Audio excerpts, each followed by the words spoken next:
Part 1. Madam, I sit down to give you an undeniable proof of my considering your desires as indispensable orders. Ungracious, then, as this task may be, I shall recall to view those scandalous stages of my life, out of which I emerged at length to the enjoyment of every blessing in the power of love, health, and fortune to bestow, whilst yet in the flower of youth, and not too late to employ the leisure afforded me in the great ease and affluence to cultivate an understanding, naturally not a despicable one, and which had, even amidst the whirl of loose pleasures I had been tossed in, exerted more observation on the characters and manners of the world than what is common to those of my unhappy profession, who, while looking on all thought or reflection as their capital enemy, keep it at as great a distance as they can, or destroy it without mercy. Hating, as I mortally do, all unnecessary preface, I shall give you good quarter in this, and use no farther apology than to prepare you for seeing the loose part of my life, wrote with the same liberty that I let it. Truth, stark, naked truth is the word, and I will not so much as take the pains to bestow the strip of a gauze wrapper on it, but paint situations such as they actually rose to me in nature, careless of violating those laws of decency that were never made for such unreserved intimacies as ours. And you have too much sense, too much knowledge of the originals themselves, to sniff prudishly in and out of character at the pictures of them. The grandest men, those of the first and most leading taste, will not scruple adorning their private closets with nudities, though in compliance with vulgar prejudices they may not think them decent decorations of the staircase or salon. This and enough premised, I go souse into my personal history. My maiden name was Francis Hill. I was born at a small village near Liverpool in Lancashire, of parents extremely poor, and I piously believe extremely honest. My father, who had received maim on his limbs that disabled him from following the more laborious branches of country drudgery, got, by making of nets, a scanty subsistence, which was not much enlarged by my mother's keeping a little day school for the girls in her neighborhood. They had several children, but none lived to any age except myself, who had received from nature a constitution perfectly healthy. My education, till past 14, was no better than very vulgar. Reading, or rather spelling, an illegible scrawl, and a little ordinary plain work composed the whole system of it. And then all my foundation in virtue was no other than a total ignorance of vice, and the shy timidity general to our sex in the tender age of life, when objects alarm or frighten more by their novelty than anything else. But then this is a fear too often cured at the expense of innocence, when miss by degrees begins no longer to look on a man as a creature of prey that will eat her. My poor mother had divided her time so entirely between her scholars and her little domestic cares that she spared very little of it to my instruction, having from her own innocence, from all ill, no hint or thought of guarding me against any. I was now entering on my 15th year, when the worst of ills befell me in the loss of my tender, fond parents, who were both carried off by the smallpox within a few days of each other, my father dying first, and thereby hastening the death of my mother, so that I was now left an unhappy, friendless orphan, for my father's coming to settle there was accidental, he being originally a Kentishman. That cruel distemper which had proved so fatal to them had indeed seized me, but with such mild and favorable symptoms that I was presently out of danger, and what I then did not know the value of was entirely unmarked. I skip over here an account of the natural grief and affliction which I felt on this melancholy occasion. A little time, and the giddiness of that age dissipated too soon my reflections on that irreparable loss. But nothing contributed more to reconcile me to it than the notions that were immediately put into my head of going to London, and looking out for a service, in which I was promised all assistance and advice from one Esther Davis, a young woman that had been down to see her friends, and who, after the stay of only a few days, was to return to her place. As I had now nobody left alive in the village who had concern enough about what should become of me to start any objections to this scheme, and the woman who took care of me after my parents' death rather encouraged me to pursue it, I soon came to a resolution of making this launch into the wide world by repairing to London in order to seek my fortune, a phrase which, by the by, has ruined more adventurers of both sexes from the country than ever it had made or advanced. Nor did Esther Davis a little comfort and inspirit me to venture with her, by piquing my childish curiosity with the fine sights that were to be seen in London, the tombs, the lions, the king, the royal family, the fine plays and operas, and, in short, all the diversions which fell within her sphere of life, to come at, the detail of all which perfectly turned the little head of me. Nor can I remember without laughing the innocent admiration, not without a spice of envy, with which we poor girls, whose church-going clothes did not rise above dowlas shifts and stuff gowns, beheld Esther's scoured satin gowns, caps bordered with an inch of lace, tawdry ribbons, and shoes belaced with silver, all of which we imagined grew in London, and entered for a great deal into my determination of trying to come in for my share of them.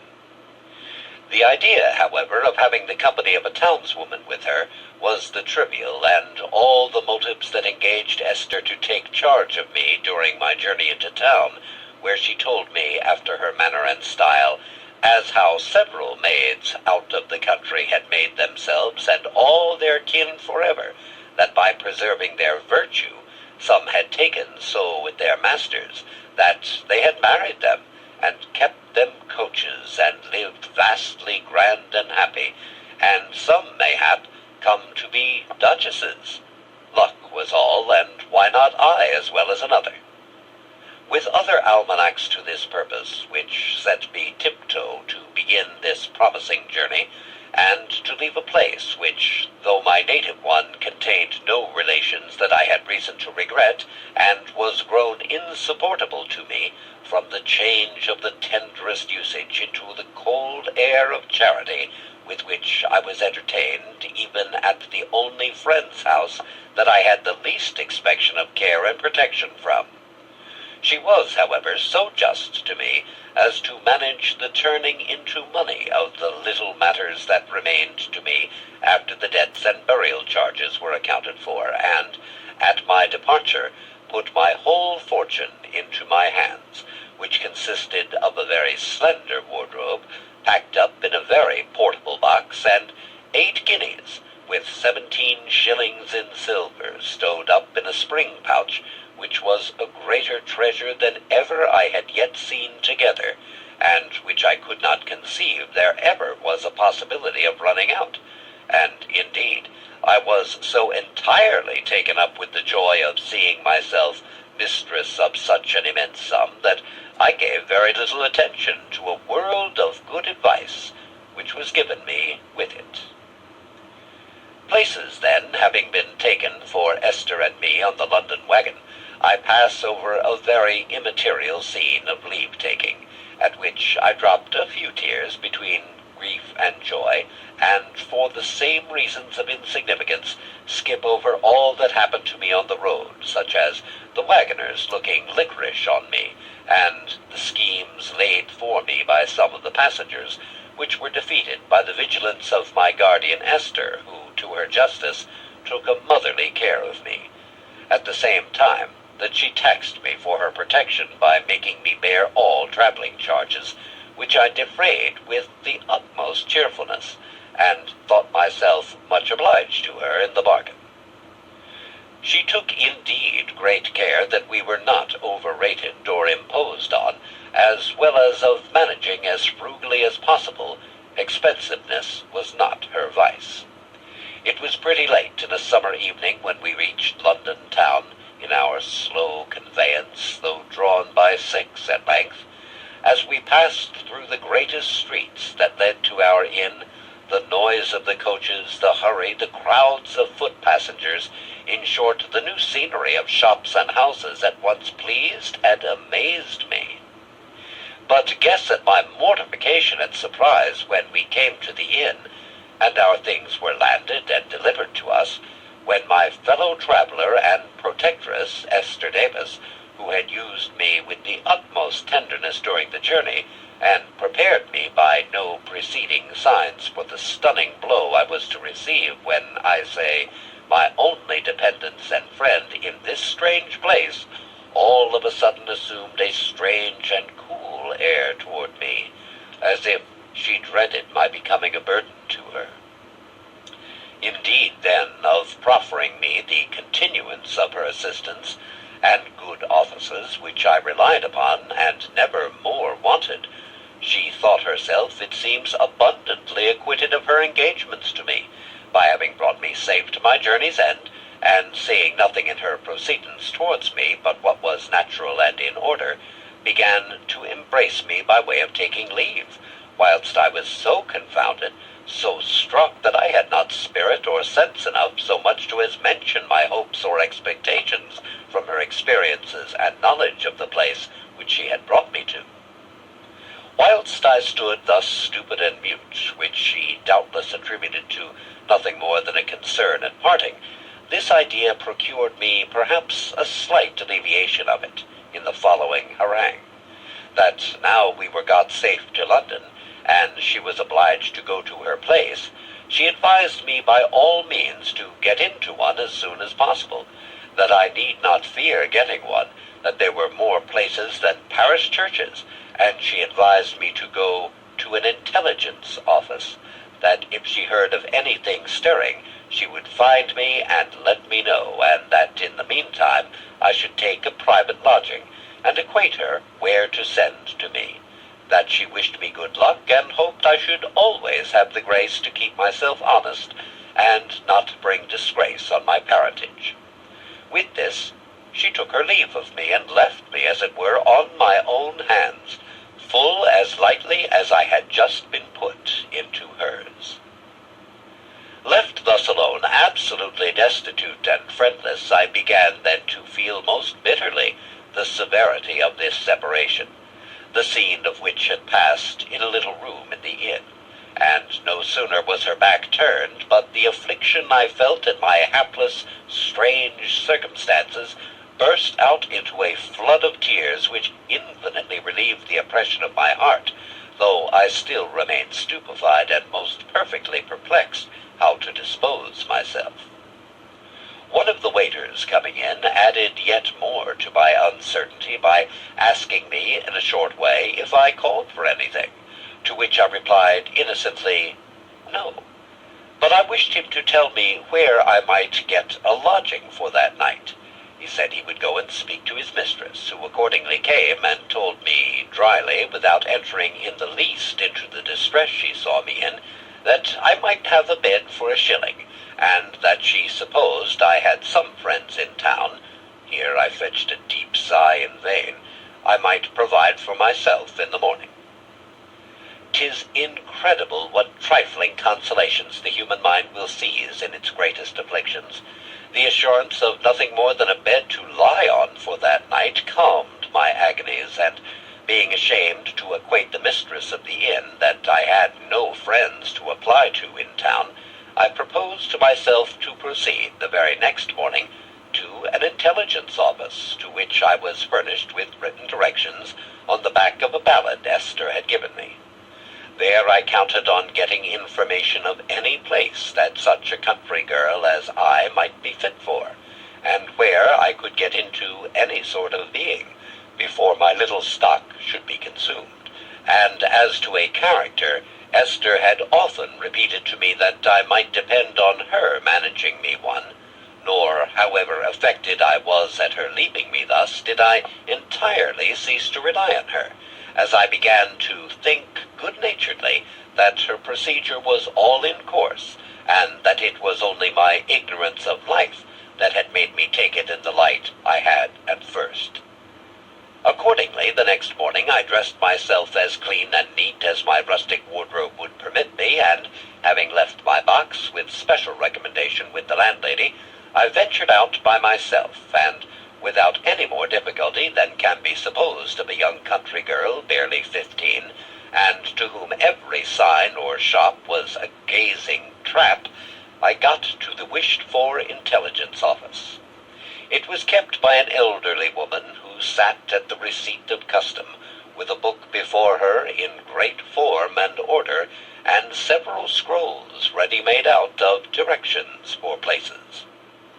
I made up then to this important personage without lifting up my eyes or observing any of the people around me who were attending there on the same errand as myself, and dropping her curtsies 9 deep, just made a shift to stammer out my business to her.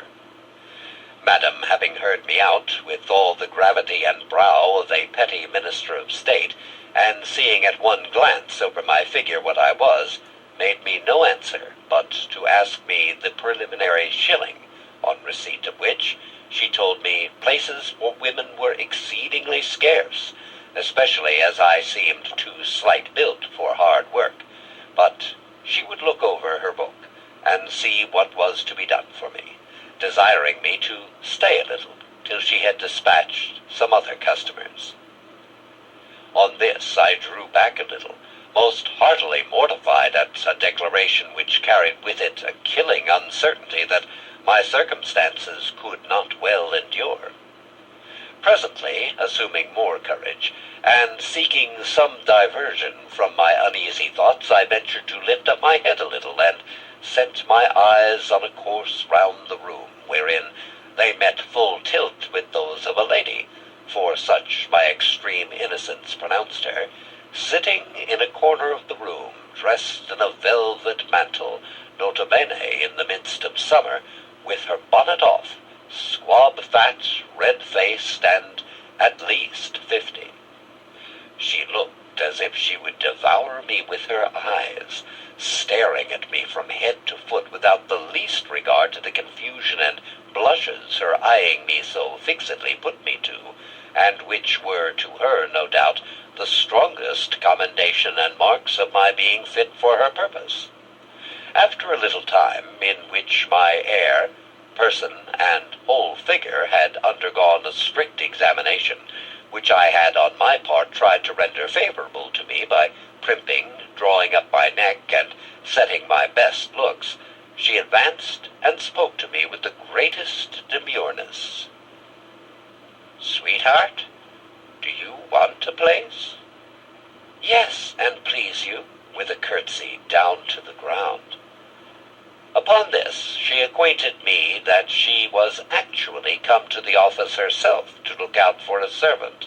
that she believed I might do, with a little of her instructions, that she could take my very looks for a sufficient character, that London was a very wicked, vile place, that she hoped I would be tractable and keep out of bad company. In short, she said all to me that an old, experienced practitioner in town could think of, and which was more than was necessary to take in an artless, inexperienced country maid, who was even afraid of becoming a wanderer about the streets, and therefore gladly jumped at the first offer of shelter, especially from so grave and matron-like a lady, for such my flattering fancy assured me this new mistress of mine was, I being actually hired under the nose of the good woman who kept the office, whose shrewd smiles and shrugs I could not help observing, and innocently interpreted them as marks of her being pleased at my getting into place so soon. But, as I afterwards came to know, These bedlams understood one another very well, and this was a market where Mrs. Brown, my mistress, frequently attended, on the watch for any fresh goods that might offer there for the use of her customers and her own profit. Madam was, however, so well pleased with her bargain that, fearing, I presume, lest better advice or some accident might occasion my slipping through her fingers, she would officiously take me in a coach to my inn, where, calling herself for my box, I was, being present, delivered without the least scruple or explanation as to where I was going. This being over, she bid the coachman drive to a shop in St. Paul's churchyard, where she bought a pair of gloves, which she gave me, and thence renewed her directions to the coachman to drive to her house in a street, which accordingly landed us at her door, and after I had been cheered up and entertained by the way with the most plausible flams, without one syllable from which I could conclude anything but that I was, by the greatest good luck, fallen into the hands of the kindest mistress, not to say friend, that the varsal world could afford, and accordingly I entered her doors with the most complete confidence and exultation, promising myself that, as soon as I should get a little settled, I would acquaint Esther Davis with my rare good fortune. You may be sure that the good opinion of my place was not lessened by the appearance of a very handsome back parlor, into which I was led, and which seemed to me magnificently furnished, who had never seen better rooms than the ordinary ones in inns upon the road. There were 2 gilt pier glasses and a buffet, on which a few pieces of plates, set out to the most shew, dazzled and altogether persuaded me that I must be got into a very reputable family. Here my mistress first began her part, with telling me that I must have good spirits and learn to be free with her, that she had not taken me to be a common servant, to do domestic drudgery, but to be a kind of companion to her, and that if I would be a good girl she would do much more than 20 mothers for me, to all of which I answered only by the profoundest and awkwardest curtsies, and a few monosyllables such as, "Yes," "No," "To be sure." Presently my mistress touched the bell, and in came a strapping maidservant to let us in. "Here, Martha," said Mrs. Brown, "I've just hired this young woman to look after my linen, so step up and shew her chamber, and I charge you use her with as much respect as you would myself, for I have taken a prodigious liking to her, and I do not know what I shall do for her." Martha, who was an arch jade, and being used to this decoy, had her cue perfect, made me a kind of half curtsy, and asked me to walk up with her, and accordingly shewed me a neat room, 2 pairs of stairs backward, in which there was a handsome bed, where Martha told me I was to lie with a young gentlewoman, a cousin of my mistress's, who she was sure would be vastly good to me. Then she ran out into such affected encomiums of her good mistress, her sweet mistress, and how happy I was to light upon her, that I could not have bespoke a better, with other the like gross stuff, such as would itself have started suspicions in any but such an unpractised simpleton, who was now perfectly new to life, and who took every word she said at its very sense that she laid out for me to take it. But she readily saw what a penetration she had to deal with, and measured me very rightly in her manner of whistling to me, so as to make me pleased with my gauge, and blind to the wires. In the midst of all these false explanations of the nature of my future service, we were rung for down again, and I was reintroduced into the same parlor,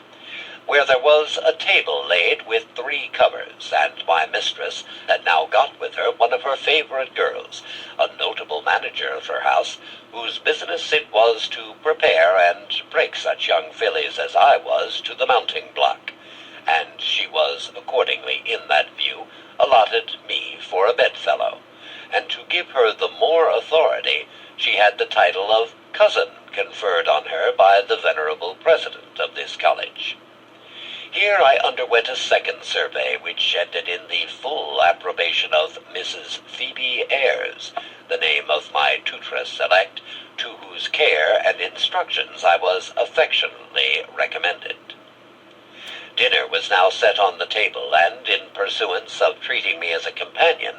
Mrs. Brown, with a tone to cut off all dispute, soon overruled my most humble and my most confused protestations against sitting down with her ladyship, which, in my very short breeding, just suggested to me could not be right, or in the order of things. At table the conversation was chiefly kept up by the two madams, and carried on in double-meaning expressions, interrupted every now and then by kind assurance to me, all tending to confirm and fix my satisfaction with my present condition. Augment it they could not, so a very novice was I then. It was here agreed that I should keep myself up and out of sight for a few days, till such clothes could be procured for me as were fit with the character I was to appear in, of my mistress's companion, observing withal that on the first impressions of my figure might depend, and, as they well judged, the prospect of my exchanging my country clothes for London's finery made the clause of confinement digest perfectly well with me. But the truth was, Mrs. Brown did not care that I should be seen or talked to by any, either of her customers or her does, as they called the girls provided for them, till she had secured a good market for my maidenhead, which I had at least all the appearances of having brought into her ladyship's service. To slip over minutes of no importance to the main of my story, I pass the interval to bedtime,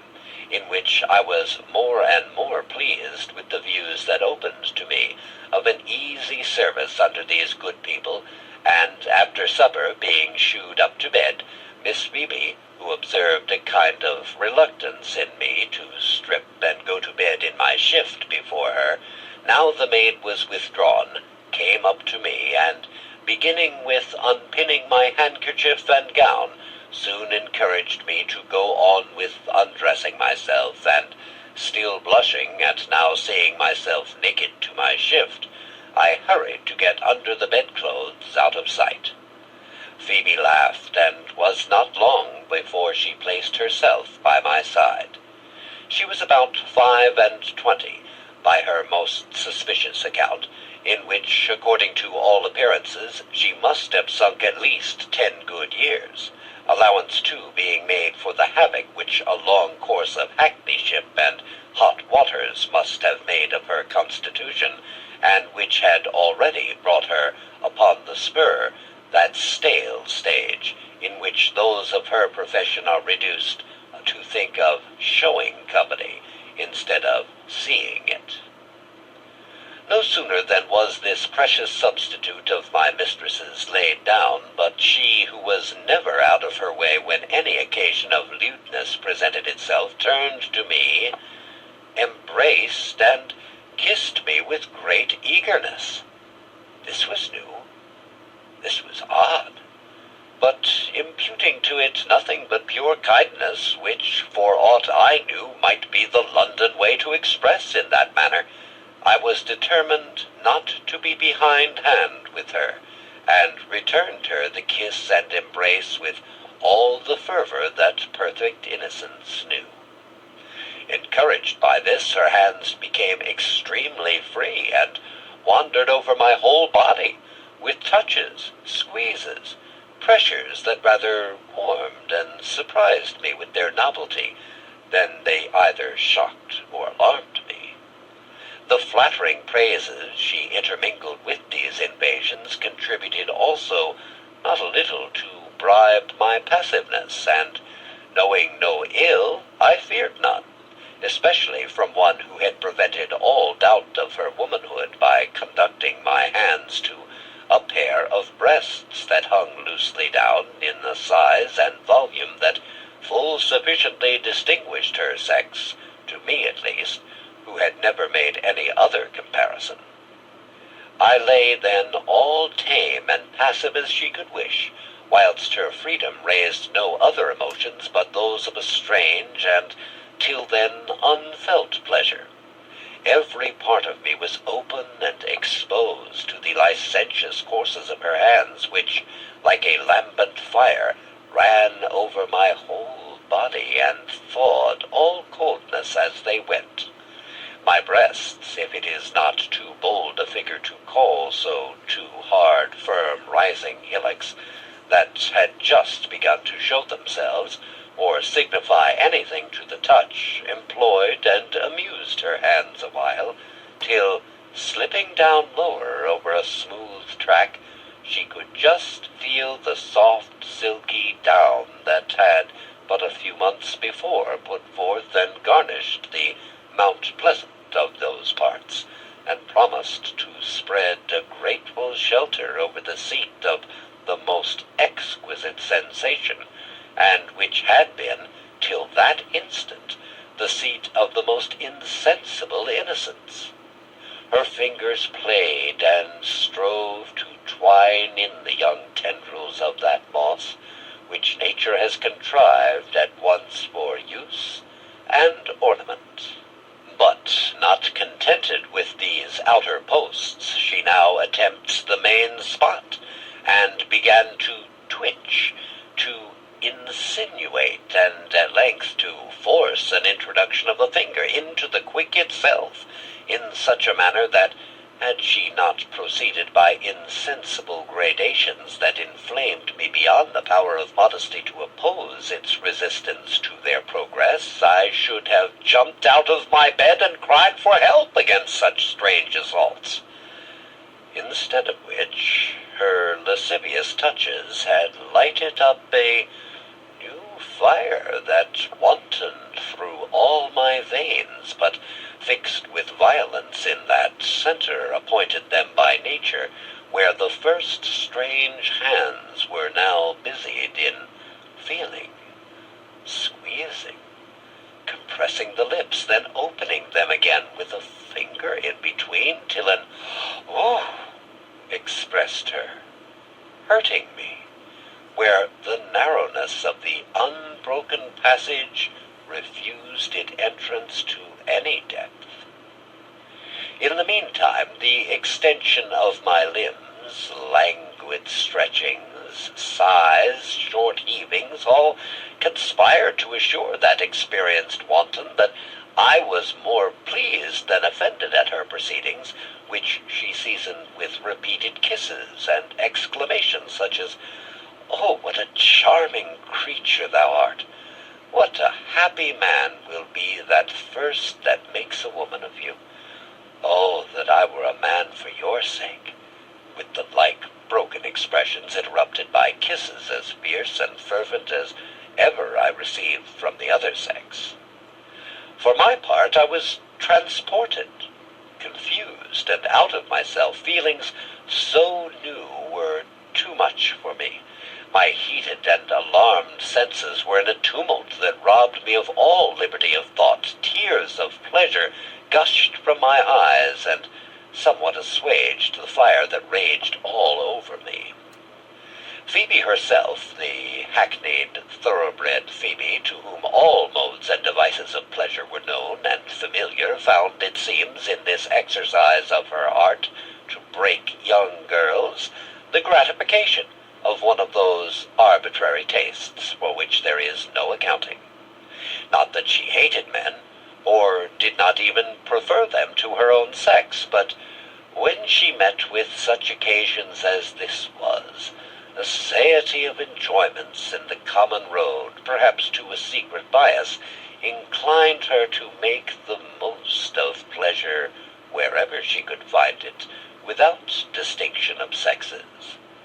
In this view, now well assured that she had by her touches sufficiently inflamed me for her purpose, she rolled down the bedclothes gently, and I saw myself stretched, naked, my shift being turned up to my neck, whilst I had no power or sense to oppose it. even my glowing blushes expressed more desire than modesty, whilst the candle left, to be sure not undesignedly, burning, threw a full light on my whole body. "No," says Phoebe, "you must not, my sweet girl, think to hide all these treasures from me. My sight must be feasted as well as my touch. I must devour with my eyes this springing bosom. Suffer me to kiss it. I have not seen it enough. Let me kiss it once more. What firm, smooth, white flesh is here. How delicately shaped. Then this delicious down. Oh, let me view the small, dear, tender cleft. Oh, this is too much. I cannot bear it. I must. Here she took my hand, and in a transport carried it where you will easily guess, but what a difference in the state of the same thing! A spreading thicket of bushy curls marked the full-grown, complete woman. Then the cavity to which she guided my hand easily received it, and as soon as she felt it within her, she moved herself to and fro with so rapid a friction that I presently withdrew it, wet and clammy, when instantly Phoebe grew more composed. After 2 or 3 sighs, the heart-fetched "Ohs," and giving me a kiss that seemed to exhale her soul through her lips, she replaced the bedclothes over us. What pleasure she had found I will not say, but this I know, that the first sparks of kindling nature, the first ideas of pollution were caught by me that night, and that the acquaintance and communication with the bad of our sex is often as fatal to innocence as all the seductions of the other. But to go on, when Phoebe was restored to that calm which I was far from the enjoyment of myself, she artfully sounded me on all the points necessary to govern the designs of my virtuous mistress on me, and by my answers draw from pure undissembled nature. She had no reason but to promise herself all imaginable success, so far as it depended on my ignorance, easiness, and warmth of constitution. After a sufficient length of dialogue, my bedfellow left me to my rest, and I fell asleep, through pure weariness from the violent emotions I had been led into, when nature, which had been too warmly stirred and fermented to subside without allaying by some means or the other, relieved me by one of those luscious dreams, the transports of which are scarce inferior to those of waking real action. We breakfasted, and the tea things were scarce removed, when in were brought 2 bundles of linen and wearing apparel, in short, all the necessaries for rigging me out, as they termed it, completely. In the morning I woke about 10,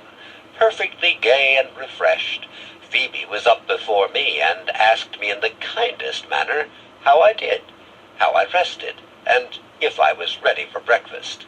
carefully at the same time avoiding to increase the confusion she saw I was in, and looking her in the face by any hint of the night's bed scene. I told her if she pleased I would get up, and begin any work she would be pleased to set me about. She smiled. Presently the maid brought in the tea equipage, and I had just huddled my clothes on when in waddled my mistress. I expected no less than to be told of, if not chid for, my late rising, when I was agreeably disappointed by her compliments on my pure and fresh looks. I was a bud of beauty, this was her style, and how vastly all the fine men would admire me, to all which my answer did not, I can assure you, wrong my breeding. They were as simple and silly as you could wish, and no doubt flattered them infinitely more than had they proved me enlightened by education and a knowledge of the world. Imagine to yourself, madam, how my little coquette heart fluttered with joy at the sight of a white lute-string, flowered with silver, scoured indeed, but passed on me for spick and span new, a Brussels lace cap, braided shoes, and the rest in proportion, all second-hand finery, and procured instantly for the occasion by the diligence and industry of the good Mrs. Brown, who had already a chapman for me in the house, before whom my charms were to pass in review, for he had not only, in course, insisted on a previous sight of the premises, but also on immediate surrender to him, in case of this agreeing for me, concluding very wisely that in such a place as I was one of the hottest to trust the keeping of such a perishable commodity in as a maidenhead. The care of dressing and tricking me out for the market was then left to Phoebe, who acquitted herself, if not well, at least perfectly to the satisfaction of everything but my impatience of seeing myself dressed. When it was over, and I viewed myself in the glass, I was, no doubt, too natural, too artless, to hide my childish joy at the change, a change in the real truth, for much the worse, since I must have much better become the neat, easy simplicity of my rustic dress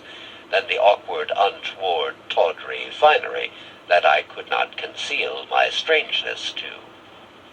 Phoebe's compliments, however, in which her own share in dressing me was not forgot, did not a little confirm in me the first notions I had ever entertained concerning my person, which, be it said without vanity, was then tolerable to justify a taste for me, and of which it may not be out of place here to sketch you an unflattered picture. I was tall, yet not too tall for my age, which, as I before remarked, was barely turned of 15. My shape perfectly straight, thin-waisted, and light and free, without owing anything to stays. My hair was a glossy auburn, and soft as silk, flowing down my neck in natural buckles, and did not a little set off the whiteness of my smooth skin. My face was rather too ruddy, though its features were delicate, and the shape a roundish oval, except where a pit on my chin had a far from disagreeable effect. My eyes were as black as can be imagined, and rather languishing than sparkling, except on certain occasions when I have been told they struck fire fast enough. My teeth, which I ever carefully preserved, were small, even, and white. My bosom was finely raised, and one might then discern rather the promise than the actual growth of the round, firm breasts that in a little time made that promise good. In short, all the points of beauty that were most universally in request I had, or at least my vanity forbade me to appeal from the decision of our sovereign judges, the men, who all that I ever knew at least gave it thus highly in my favor, and I met with, even in my own sex, some that were above denying me that justice, while others praised me yet more unsuspectedly by endeavoring to detract from me in points of person and figure that I obviously excelled in. This is, I own, too strong of self-praise, but should I not be ungrateful to nature, and to form to which I owe such singular blessings of pleasure and fortune, were I to suppress through affectation and modesty the mention of such valuable gifts? Well then, dressed I was, and little did then enter into my head that all this gay attire was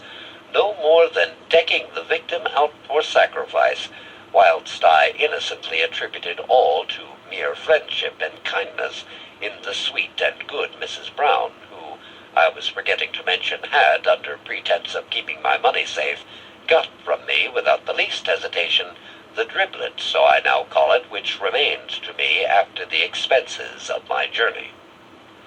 After some little time, most agreeably spent before the glass, in scarce self-admiration, since my new dress had by much the greater share in it,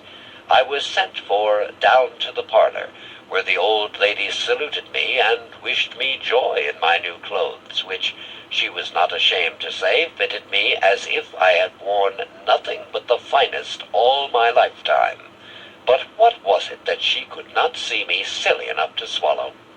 At the same time she presented me to another cousin of her own creation, an elderly gentleman who got up at my entry to the room and, on my dropping a curtsy to him, saluted me and seemed a little affronted that I had only presented my cheek to him, a mistake which, if one, he immediately corrected by gluing his lips to mine with an ardor which his figure had not at all disposed me to thank him for. His figure, I say, than which nothing could be more shocking or detestable, for ugly and disagreeable were terms too gentle to convey a just idea of it. Imagine yourself a man rather past threescore, short and ill-made, with a yellow, cadaverous hue, great goggling eyes that stared as if he were strangled, and outmouthed from two more properly tusks than teeth, livid lips, and breath like a jake's, that he had a peculiar ghastliness in his grin that made him perfectly frightful,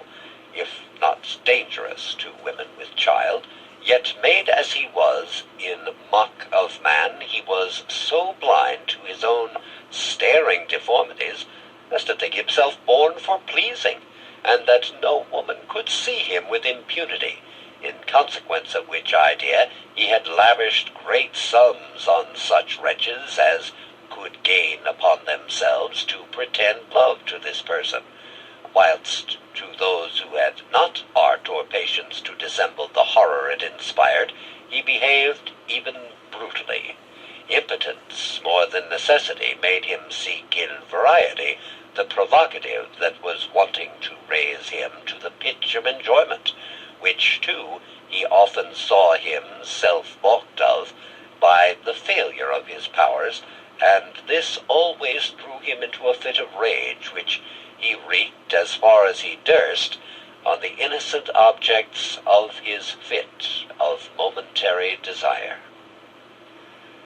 This, then, was the monster to whom my conscientious benefactress, who had long been his purveyor in this way, had doomed me, and sent for me down proposedly for his examination. Accordingly, he made me stand up before him, turned me around, unpinned my handkerchief, remarked to him the rise and fall, the turn and whiteness of a bosom just beginning to fill, then made me walk, and took even a handle from the rusticity of my gait to inflame the inventory of my charms. In short, she omitted no point of jockeyship, to which he only answered by gracious nods of approbation, whilst he looked goats and monkeys at me, for I sometimes stole a corner glance at him, and, encountering his fiery, eager stare, looked another way from pure horror and affright, which he, doubtless in character, attributed to nothing more than maiden modesty, or at least the affectation of it. However, I was soon dismissed, and reconducted to my room by Phoebe, who struck close to me, not leaving me alone and at leisure to make such reflections as might naturally arise in anyone, not an idiot, on such a scene as I had just gone through. But, to my shame be it confessed, such was my invincible stupidity, or rather portentous innocence, that I did not yet open my eyes to Mrs. Brown's designs, and saw nothing in this titular cousin of hers but a shocking, hideous person, which did not at all concern me, unless that's my respect to all her cousinhood. Phoebe, however, began to sift the state and pulses of my heart towards this monster, asking me how I should approve of such a fine gentleman for a husband. Fine gentleman? I suppose she called him from his being daubed with lace. I answered her very naturally that I had no thoughts of a husband, but that if I was to choose one, it should be among my own degree, sure. So much had my aversion to that wretch's hideous figure indisposed me to all fine gentlemen, and confounded my ideas as if those of that rank had been necessarily cast in the same mold that he was. But Phoebe was not to be beat off so, but went on with her endeavors to melt and soften me for the purposes of my reception into that hospitable house, and whilst she talked of the sex in general, she had no reason to despair of a compliance, which more than one reason shewed her would be easily enough obtained of me. But then she had too much experience not to discover that my particular fixed aversion to that frightful cousin would be a block not so readily removed as suited the consummation of their bargain and sale of me. Mother Brown had in the meantime agreed the terms with this liquorish old goat, which afterwards understood were to be 50 guineas peremptory for the liberty of attempting me, and 100 more at the complete gratification of his desires in the triumph over my virginity. And as for me, I was to be left entirely at the discretion of his liking and generosity. This unrighteous contract being thus settled, he was so eager to be put in possession that he insisted upon being introduced to drink tea with me that afternoon, when we were to be left alone. Nor would he hearken to the procuress's remonstrances that I was not sufficiently prepared and ripened for such an attack, that I was too green and untamed, having been scarce 24 hours within the house. It is the character of lust to be impatient, and his vanity arming him against any supposition of other than the common resistance of a maid on those occasions, made him reject all proposals of a delay, and my dreadful trial was thus fixed, unknown to me, for that very evening. At dinner, Mrs. Brown and Phoebe did nothing but run riot in praises of this wonderful cousin, and how happy that woman would be that he would favor with his addresses. In short, my two gossips exhausted all their rhetoric to persuade me to accept them. That the gentleman was violently smitten with me at first sight, that he would make my fortune if I would be a good girl and not stand in my own light, that I should trust his honor, that I should be made forever and have a chariot to go abroad in, with all such stuff as was fit to turn the head of such a silly, ignorant girl as I then was. But likely here my aversion had taken already such deep root in me, my heart was so strongly defended from him by my senses, that wanting the art to mask my sentiments, I gave them no hope of their employers succeeding, at least very easily, with me. The glass, too, marched pretty quick, with a view, I suppose, to make a friend of the warmth of my constitution in the minutes of the imminent attack. Thus they kept me pretty long at table, and about 6 in the evening, after I was retired to my own apartment and the tea-board was set, enters my venerable mistress, followed close by that satyr, who came in grinning in a way peculiar to him, and by his odious presence confirmed me in all the sentiments of detestation which his first appearance had given birth to. He sat down, fronting me, and all tea-time kept ogling me in a manner that gave me the utmost pain and confusion, all the marks of which he still explained to be my bashfulness, and not being used to see company. Tea over, the commoding old lady pleaded urgent business, which indeed was true, to go out, and earnestly desired me to entertain her cousin kindly till she came back, both for my own sake and hers, and then with a "Pray, sir, be very good, be very tender of the sweet child," she went out of the room, leaving me staring with my mouth open and unprepared by the suddenness of her departure to oppose it. We were now alone, and on that idea a sudden fit of trembling seized me. I was so afraid, without a precise notion of why and what I had to fear, that I sat on the settee by the fireside, motionless and petrified, without life or spirit, not knowing how to look or how to stir. But long I was not suffered to remain in this state of stupefaction. The monster squatted down by me on the settee, and without farther ceremony or preamble, flings his arms about my neck, and drawing me pretty forcibly toward him, obliged me to receive, in spite of my struggles to disengage from him, his pestilential kisses, which quite overcame me. Finding me then next to senseless and unresisting, he tears off my neck-handkerchief, and laid all open there to his eyes and hands. Still I endured all without flinching, till, emboldened by my sufferance and silence, for I had not the power to speak or to cry out, he attempted to lay me down on the settee, and I felt his hand on the lower part of my naked thighs, which were crossed, and which he endeavored to unlock. Oh! Then I was roused out of my passive endurance, and, springing from him with an activity he was not prepared for, threw myself at his feet, and begged him in the most moving tone not to be rude, and that he would not hurt me. "Hurt you, my dear?" said the brute.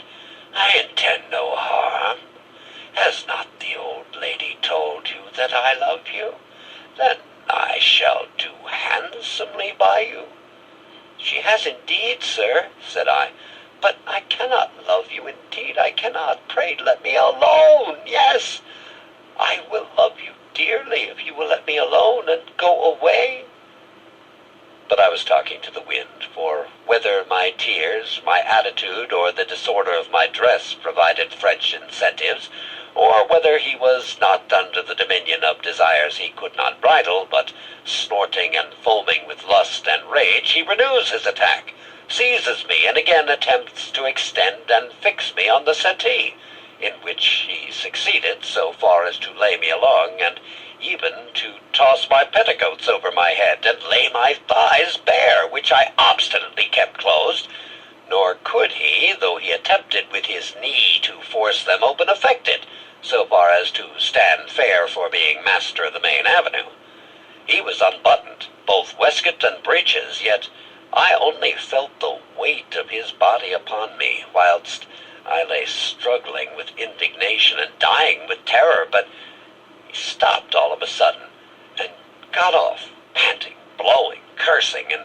repeating "old and ugly," for so I had very naturally called him in the heat of my defense. The brute had, it seems, as I afterwards understood, brought on by his eagerness and struggle the ultimate period of his hot fit of lust, which his power was too short-lived to carry him through the full execution of which my thighs and linen received the effusion. When it was over, he bid me, with a tone of displeasure, get up, saying that he would not do me the honor to think of me any more, that the old bitch might look out for another cully, that he would not be fooled by e'er a country mock modesty in England, that he supposed I had left my maidenhead with some hobnail in the country, and was come to dispose of my skin milk in town, with a volley of the like abuse, which I listened to with more pleasure than ever fond woman did to protestations of love from her darling minion, for, incapable as I was of receiving any addition to my perfect hatred and aversion to him, I looked on this railing as my security against his renewing his most odious caresses. Yet, plain as Mrs. Brown's views were now come out, I had not the heart or spirit to open my eyes to them. Still I could not part with my dependence on that bedlam, so much did I think myself hers soul and body, or rather I sought to deceive myself with the continuation of my good opinion of her, and chose to wait the worst at her hands sooner than be turned out to starve in the streets without a penny of money or a friend to apply to. These fears were my folly. Whilst this confusion of ideas was passing in my head, I sat pensive by the fire, with my eyes brimming with tears, my neck still bare, and my cap fallen off in the struggle, so that my hair was in the disorder you may guess. The villain's lust began, I suppose, to be again in flow, at the sight of all that bloom of youth which presented itself to his view, a bloom yet unenjoyed, and, of course, not yet indifferent to him. After some pause, he asked me in a tone of voice mightily softened, whether I would make it up with him before the old lady returned, and all should be well. He would restore me his affections, at the same time offering to kiss me and feel my breasts, but now my extreme aversion, my fears, my indignation, all acting upon me, gave me a spirit not natural to me, so that, breaking loose from him, I ran to the bell and rang it before he was aware, with such violence and effect that it brought up the maid to know what was the matter, or whether the gentleman wanted anything, and before he could proceed to other extremities, she bounced into the room, and seeing me stretched on the floor, my hair all disheveled, my nose gushing out blood, which did not a little tragedize the scene, and my odious persecutor still intent of pushing his brutal point, unmoved by all my cries and distresses, she was herself confounded, and did not know what to say. As much, however, as Martha might be prepared and hardened to transactions of this sort, all womanhood must have been out of her heart could she have seen this unmoved. Besides that, on the face of things, she imagined that matters had gone greater lengths than they really had, and that the courtesy of the house had been actually consummated on me, and flung me into this condition that I was in the notion she instantly took part and advised the gentleman to go down and leave me to recover myself, and that all would be soon over with me, and when Mrs. Brown and Phoebe, who were gone out, would return, they would take order for everything to his satisfaction, and that nothing would be lost by a little patience with the poor tender thing, and that for her part she was frightened. She could not tell what to say to such doings, but that she would stay by me till my mistress came home. As the wench said all this in a resolute tone, and the monster himself began to perceive that things would not mend by his staying, he took his hat and went out of the room, murmuring and pleating his brows like an old ape, so that I was delivered from the horrors of his detestable presence. As soon as he was gone, Martha very tenderly offered me her assistance in anything, and would have got me some hartshorn drops and put me to bed, which at last I first positively refused, in fear that the monster might return and take me at that advantage. However, with much persuasion and assurances that I should not be molested that night, she prevailed on me to lie down, and indeed I was so weakened by my struggles, so dejected by my fearful apprehensions, so terror-struck, that I had not power to sit up, or hardly to give answers to the questions with which the curious Martha plied and perplexed me. Such, too, and so cruel was my fate, that